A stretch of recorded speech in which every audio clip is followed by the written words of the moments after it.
I'm grateful to the Lord. I know who I am. I am a sinner.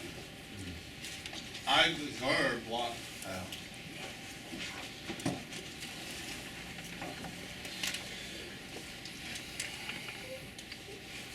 God, for some reason, chose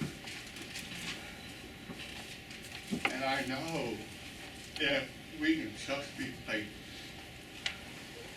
we need, man, Dave last night, what's his name?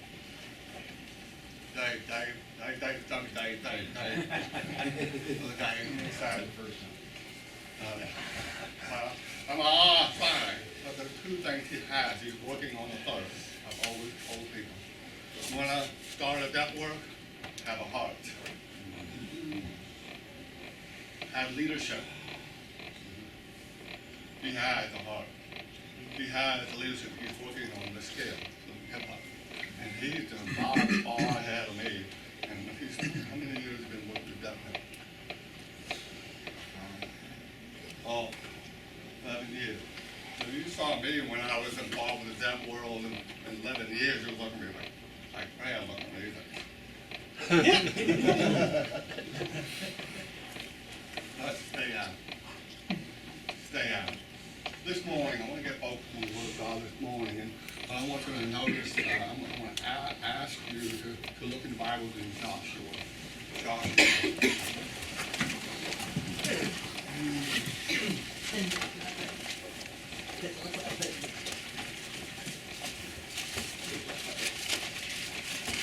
Brother Dave has a life, he has a heart. Everyone has to develop this skill. Everyone has to develop it, leadership development. So it takes time. Everyone has to be in the Army. In the Army, you're a private. One side, what that is, but side. See, one side. Okay. One. Okay. Corporate. Two. Then the sergeant. Three. Sergeant. Then it leads all the way to 5-star general. Rare people become a 5-star general. But let's first think about 2 Corinthians chapter 5, verse 7. You don't have to look at either one. That's what I want to say with Joshua. We're going to follow in Joshua this morning, but let's pray. Father, we love you. We thank you for how you have taken our heart, saved us, changed us, and molded us, and created us, and for a specific purpose. But think of how you take a hearing man like Dave and touch his heart himself, could do many other things. You put in a heart, a love and a heart for the deaf. We pray that you will help us this morning to share with these men, to go home and be different. And it come from our hearts and be poured out to the people. Please, Lord, help me have clarity of mind, power of the Holy Spirit, and the unction of God. We need your help. In Jesus' name. In 2 Corinthians chapter 5, verse 17, it says, if any man be in Christ, he is a new creature. All things are passed away. Behold, all things, what's this word? Now, we look at the word become as if it's a period, but it's not a period. If you look in the Greek word, you'll find the word means becoming. Now, I know we are not skilled in English, but ing means it's a process. If you follow the Greek word, it's a linear action, meaning that the process of time, you will become a new creature. You and I are always, when we're born again, we're born again. So was a deaf man and a Catholic. They were for many years been Catholic. They've been coming, so we have probably 6 or 7 Catholics that attend the church. This fall, I was preaching last September, October. I was preaching on what is a saint. What is a saint? Then I took the Bible and I explained what the Catholic Church says, what a saint is. And then now I said, let's look at the Bible and view what is a saint. Now, a saint is not someone who's all the time. I wish I was like John Holton, so sweet, so kind, and he would be a perfect match with the guy in Texas. John. Oh, Joe. Because you know the name, I'm good. Go and I see. Now, we'll forget about that, but listen. In the process of time, you can become what God wants. But we have to have one key thing. What's that? I am not a talented guy. I am really not a talented guy. As I said, the state of Ohio told my mother I was never retarded. So let me back up. When I was born in a poor family. I'm going to take you through a process and I'll talk about the Word of God here. When I was when we were poor. I saw Christmas time my mother laying in vomit. When I was 10 years old, my mom and dad were divorced.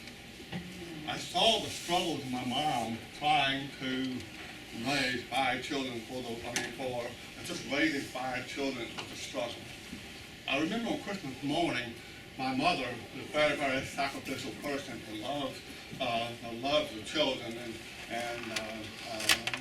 but it was difficult for her. I got married when I was 25 years old.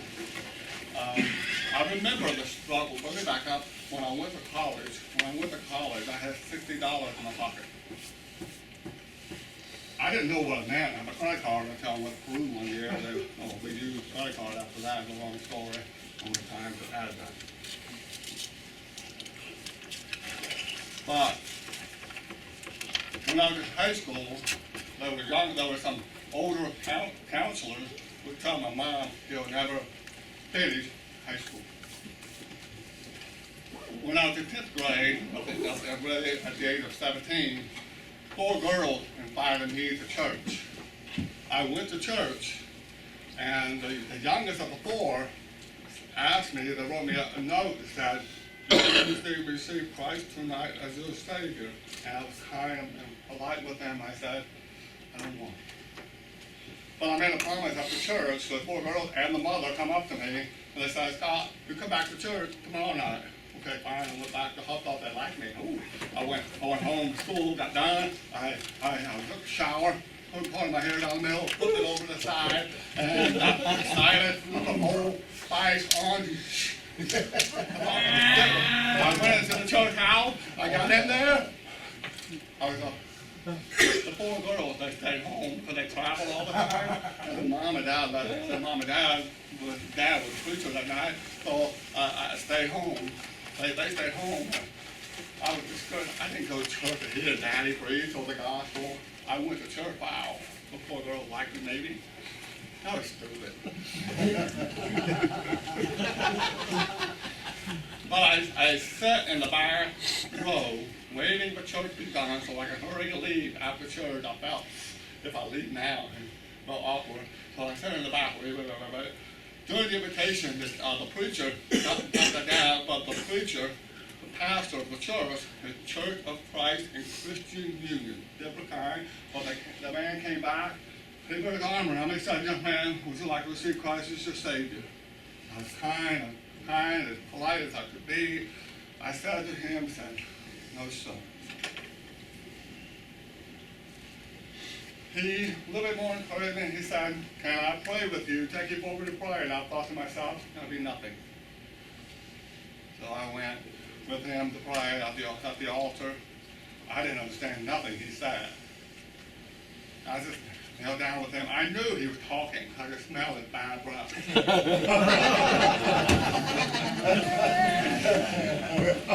I knew he was talking. So later, when they passed Paul, they pray and finish. But while I was listening, I heard voices all around me.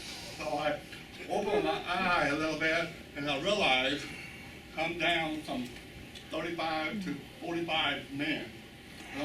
25 to 35 men that came down to pray with the pastor that God would save this young man. That night on March 22nd, 1982, I received Christ as my Savior. It was a new beginning. It's a process. Now, God was already had a process since I was born. I know that. But this is a process that I began to understand that the growing from a babe started. When I was 17, I graduated at the age of 19. I got a basketball scholarship. I went to Oklahoma City. 4 days there, I really was hauled. I called 4 different colleges because I felt I didn't belong there. I didn't belong there. I mean, all these different people. 4 days I stayed in my room, and I was very lonely, afraid to go out and meet people. I was very shy. I went to basketball practice, and then my first day of class, all the students have 3, 4, 5, 6 pages of notes, and I have one paragraph.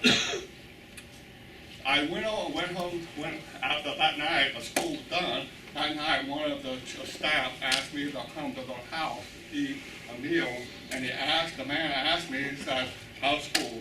And I told him, I failed.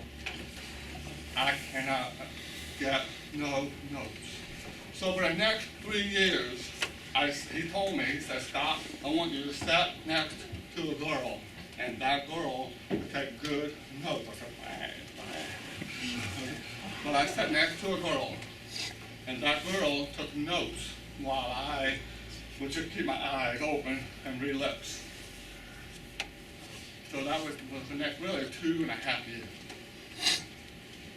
When I graduated in 4 years, because I went through summer school, well, please understand, I'm telling you a story because I'm leading to this, sharing from the heart. While I was in college, I would walk to work over 10 miles every day. We had no car, had no bicycle. So I felt like, by the way, backing up, when I was in high school, I used to hitchhike 10 miles to school.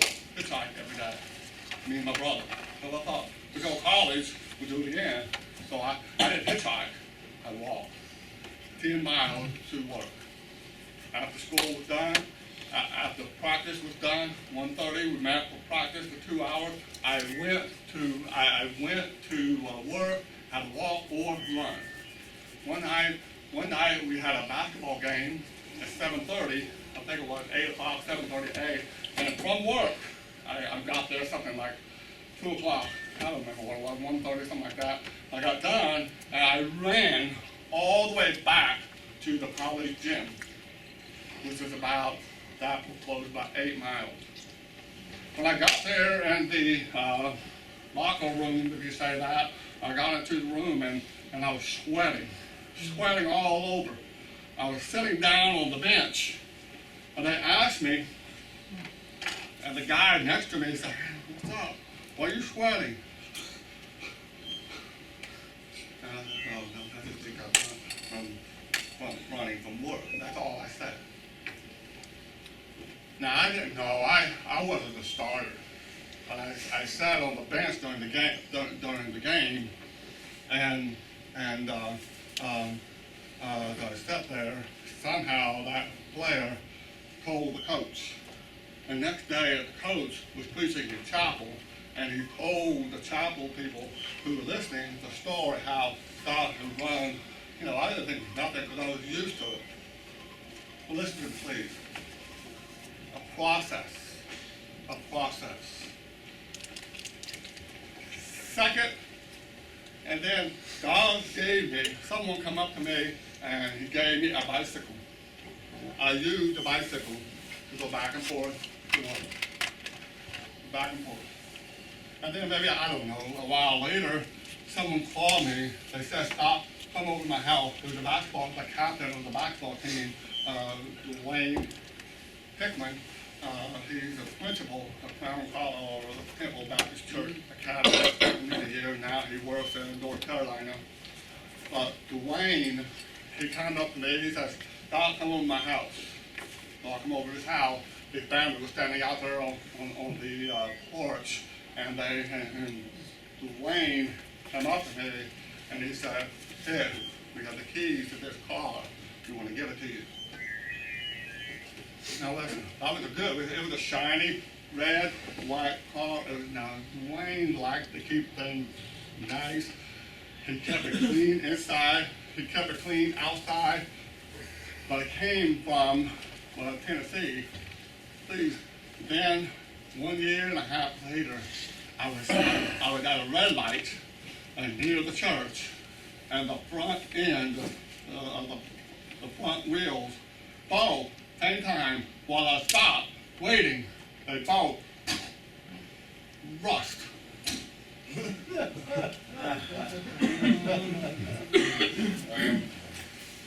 Rust. So obviously you can't pay to fix that. So I went back to my bicycle. And then, I don't know, a while later, Dwayne called me again and said, "Come over to my house." He stood there and gave me a key. It was a pickup. A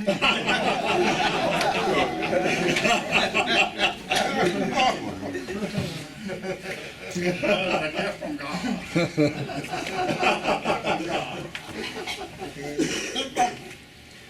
A process, please understand.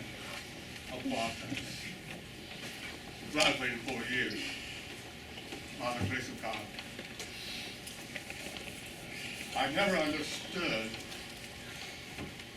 while I was in college, we started a special ed class. I should be in that class, but they asked me to become the teacher.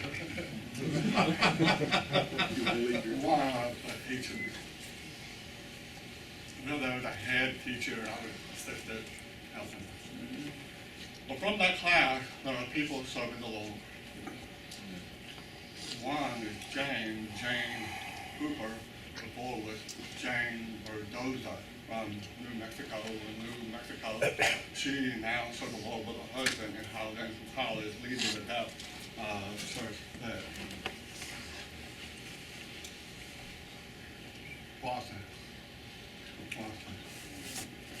When I graduated in 4 years, they suspended the scholarships in my third year because the basketball team was just too much trouble. There was just a lot of negativity coming in, so they suspended the scholarship for 3 years. They went ahead and honored my scholarship, but it didn't pay full. I had 3 jobs in college. I would work, I would school, I had school, work, get done, 2, I go to a job, get done, I come home, take a nap, and I get up at 2 a.m. and work till 6 a.m. in the morning. That was tough. That was a tough one because it's the middle of the night. Now it's not like 9 to 6. It's tough because you're already asleep, you get up, you gotta go. I never forget those days because, again, it was a process. Please listen. Graduated. Stayed in the ministry there in Oklahoma City for 23 years. 23 years, God took this deaf man, mentally retarded boy, who couldn't really take notes. I was really behind. God allowed us to establish deaf work on 4 different continents. Over 17 ministries were started from the process. And listen, this is not something that you and I could do.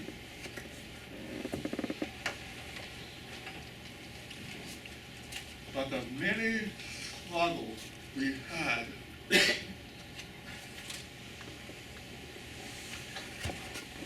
just persevered. Persevered.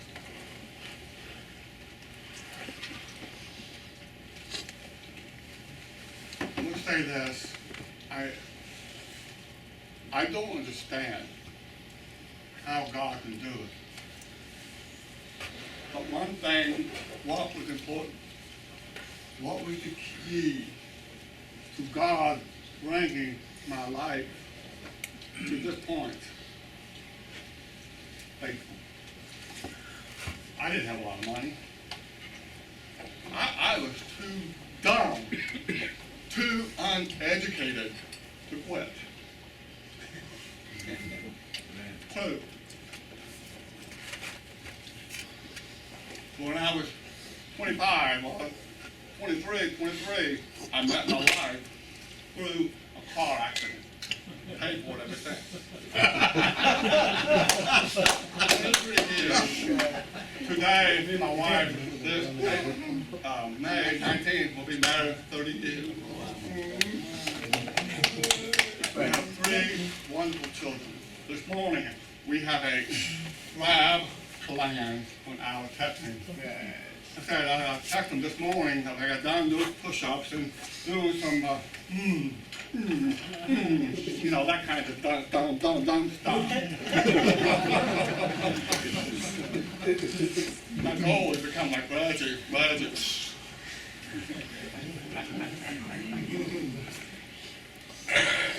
But we were texting, I love you. Hey, I'm not hearing from Scotty, my son who designed our band outside. He's skilled, he's a wonderful young man, but he doesn't talk much. So, hey everyone, so I got Scotty involved with this conversation. So, it was a family. I'm not there, they're hoping I'm having a good time. I said, it's not the same without you all. 30 years of marriage, we have been poor. I earned $345 a week, paying the school bill to our other children. I remember this last week, I went up in the city and me and my wife, the memories flooded me. As I passed the blood bank, and I looked at my wife, remember when you used to go over there to draw blood to get money? I remember opening up the refrigerators and the blank of food. Now listen to me, please don't misunderstand me. In the 23 years living there, we've never had a bounce check. Never had a late payment. Never. I remember when I was in college, I was married, I made a commitment to our church, and I said, I'll give the $1,000. When I come to the deadline, I didn't have the $1,000. So I lived for the next 6 or 7 months on, true story, mac and cheese, 25 cents a box. I ate that stuff every day. Why? I want to keep my commitment to pay off. Now, please understand, the year before, $1,000, and God provided it. But now, the second year, I'm going to keep that same thing. And then I felt like the deadline, we didn't hit it, but I made a promise. I want to keep that word. Please understand, it's a process. So here I'm saying to men this morning, 25 years, me and her have been married, we moved to Knoxville. You see that ring? I lived in Knoxville 9 years. That ring, I was visiting to death 2,000 miles every month in Knoxville area. I kept records. And so in the summertime, this is when it happened. I didn't have the money for gas. So I took it off. I went to a pawn shop and I took the ring in and I said, how much money will you give me for that ring? They told me, I think it was $80. So I took the $80 and I paid for gas. So I what? Did it. It's a process. Now, what I didn't know, you have to understand, the church, the Temple Baptist Church is over, well, I don't know the full membership, but it's close to 6,000 people. About 1,000, 2,000 people attend every Sunday. The woman who served me at that gold and pawn shop, I didn't know, but when I handed it down and put it on the counter to give me $80, the lady said, why don't you just, when you get the money, you come back and buy the ring back. So, thank you. So 3 months later, I went back in and I paid the $80 and they gave me that ring back. What I didn't know, that woman was a member of Temple Baptist Church. I was embarrassed.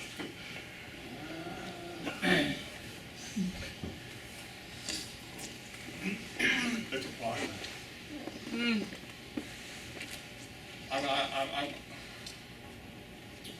It's pretty warm in here, and you all doing a good job.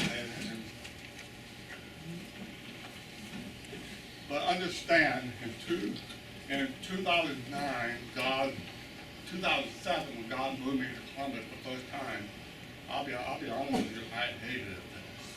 I loved that work there, but I hated my time there. 2 years I hated it.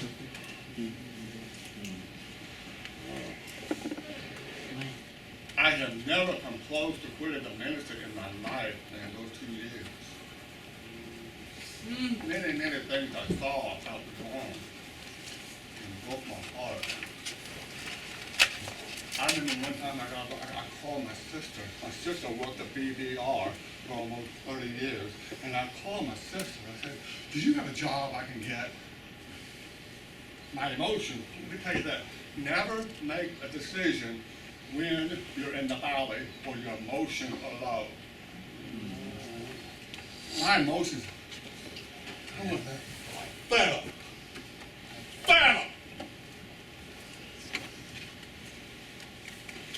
Not at the death. Another story. I'm going to tell you why.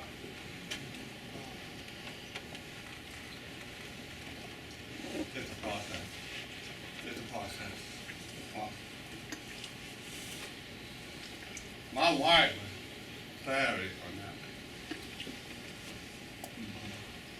When I left Columbus for the first time, we were all so relieved.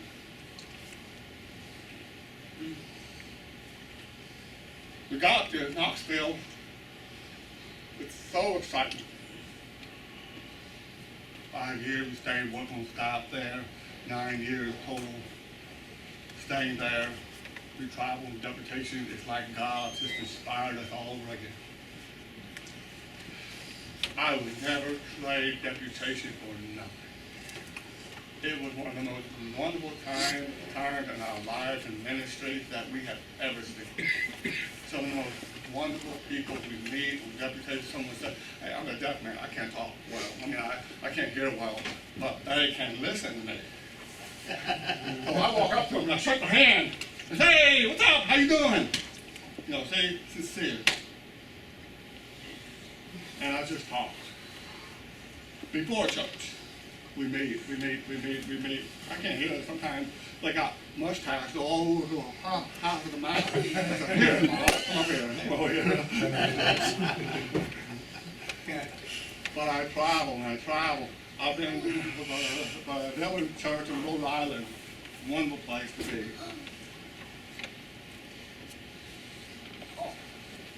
But all of these things are process to start the church.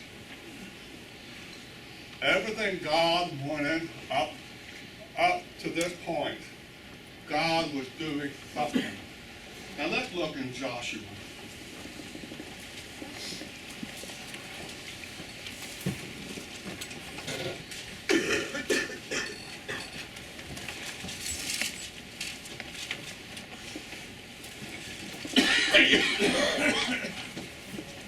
Joshua chapter 1, verse 1 and 2, the death of Moses, to replace the leader, became Joshua. Joshua. Then it goes on to say it in let's go, let me see, chapter 4. Chapter 4.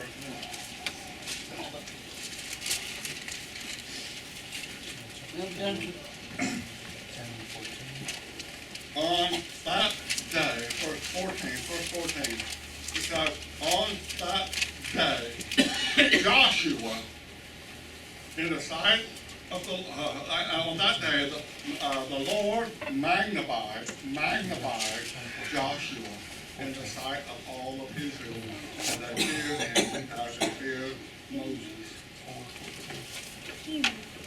God magnified Joshua because he submitted through the process. Some of us here this morning don't want to get involved with the process. We want to suddenly become 5-star general. It doesn't happen that way. Right. It's a process that we must all face.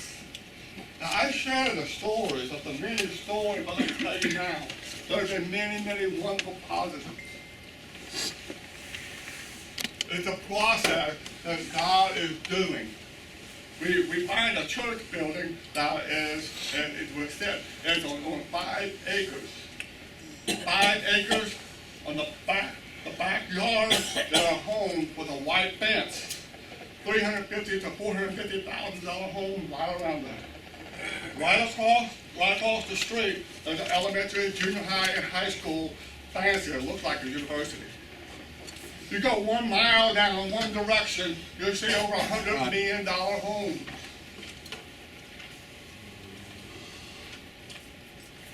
Now here we are at that church, right in the middle of that. A church, a Southern Baptist church, closed the doors, and they were thinking about giving it to us, or we haven't yet started. And they gave it to, it's a long story, but they gave it to another person that let us rent it out for $1,000 a month. Now we have to pay the bills. We got hit with a water bill, $3,500. A water leak. Now, thank the Lord. Landlord called us and we only have to pay $200 a month. Someone said becoming a pastor is making me look old. It's true.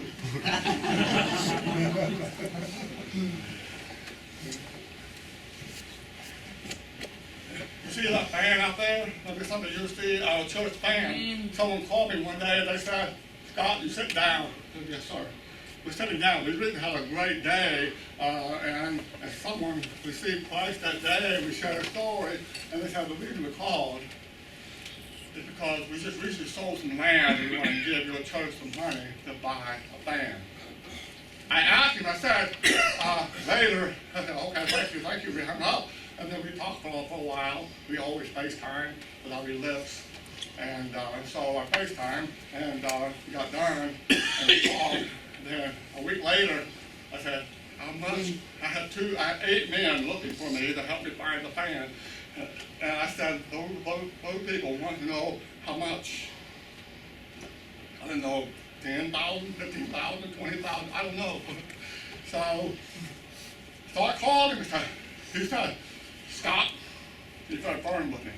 He said, Scott, what did I tell you? He said, look for a fan you need.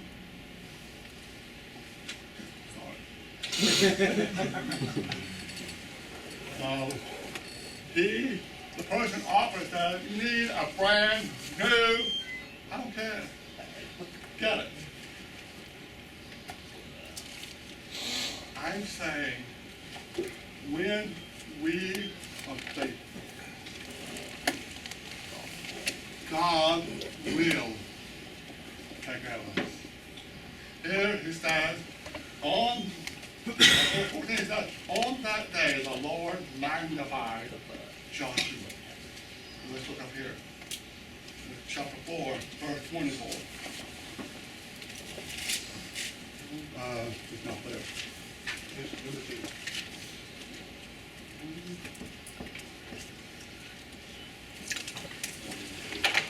Chapter 4, verse 24.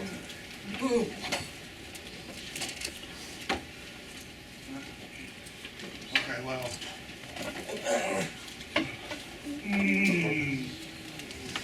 Chapter 4, verse 24.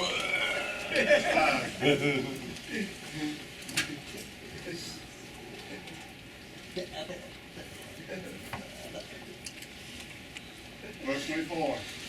What purpose? It said that all the people of the earth might know the hand of the Lord. As I close with this thought, this is not my normal type of message, but I share with men who supposed to have hair on the chest. They have hair, they have hair, they have beard. Men who are supposed to leave their home, are supposed to leave the church. Right now, it's me, my wife, and 2 children. Thank God, my 2 children, my son, I asked him to go be a member of another church. I told him to go. I wanted him to go. I wanted him to be spiritually bad. Now I lose his tithe. So, you know, if you've been working with the deaf for long, tithe is not great. People think in the deaf world, we think, oh, tithe. I promise you, that doesn't pay the bills. Amen. But here is the process. The process. The process.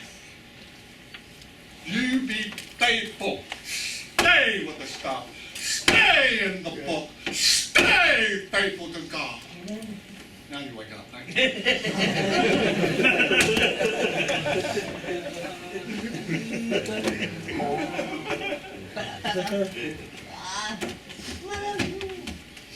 Stay! Stay! Stay! I'm going to break the pulpit. I don't get a lot of offerings, so I'm paid for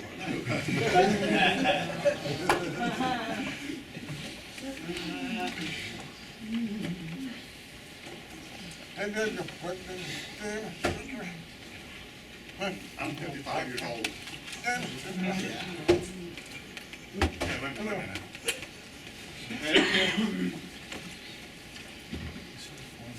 Taking the burden, yes. We started the church. Someone recently asked me, how do you feel taking a church? My first word is,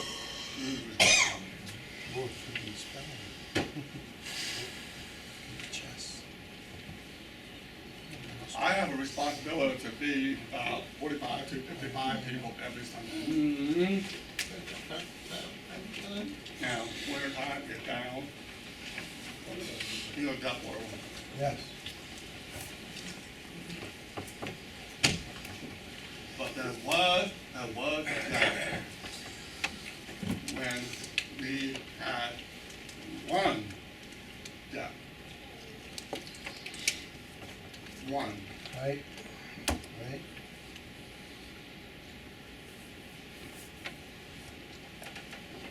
But the word I'm trying to get you to understand this morning, if you want to become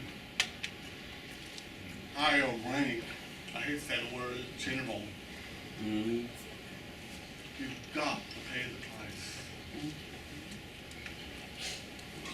Now we support 5 missionaries. $35 a month. I'm waiting on Beth to call me now.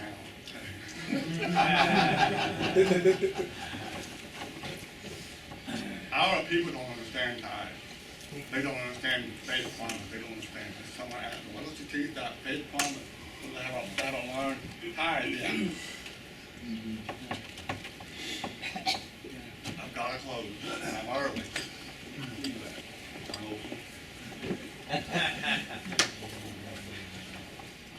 but the process takes time. Please understand this morning. You want to inspire those that pastor. You want to cost you nothing. If you do that, you will inspire. I had a deaf man recently call me. He's been faithful me. Let me back up. He's been a Christian for over 25 years. He went to Bible college. He called me. He said, I'm not going to come this morning because there's ice on my car. There's ice on my car.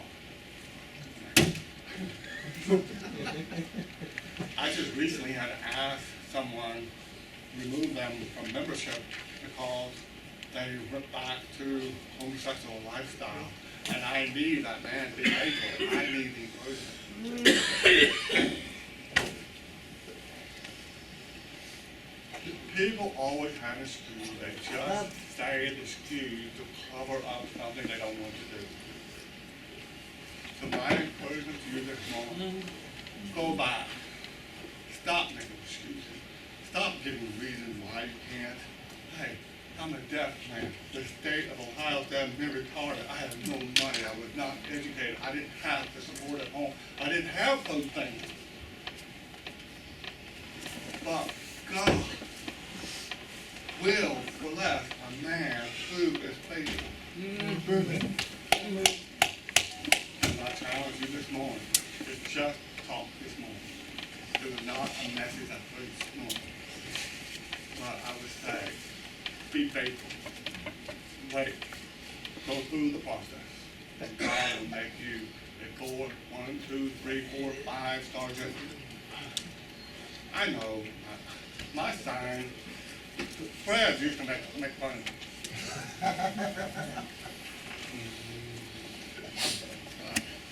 I just ignore it. Hey, by the way, let me say this. Some people ask me, they say, oh, you should have started a deaf church 20 years ago. I say, no.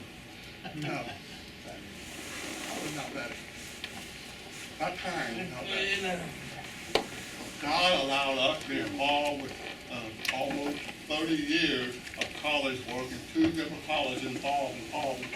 Now, all together, deaf work on 5 continents around the world. Listen, the last fifth one, we were at our church, and we gave them $35 a month, plus $1,000 level. Sorry, John, I beat you.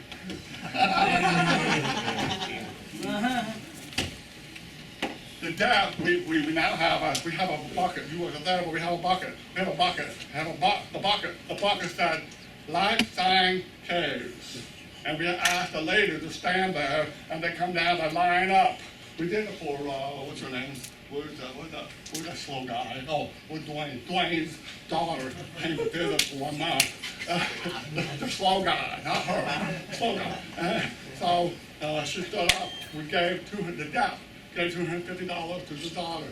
And then now we have missionaries standing there with buckets. The front, his lap said, light sign cares. Light sign cares. And we hold the bucket. Line up. And put money in, $500. So please understand, it's a process. The deaf don't know how to tie. It's a challenge. And I believe strongly. You give, God will give you. Let's pray. Father, we love you. We thank you for this time. We challenge these men to be faithful. Surrender their lives to be faithful. Make a decision this morning. Just be faithful. And walk out God. We love you. We thank you that you've given us, put us in the process. Become the kind of man you want to magnify. Bless us here this morning. We need your help. In Jesus' name. Amen.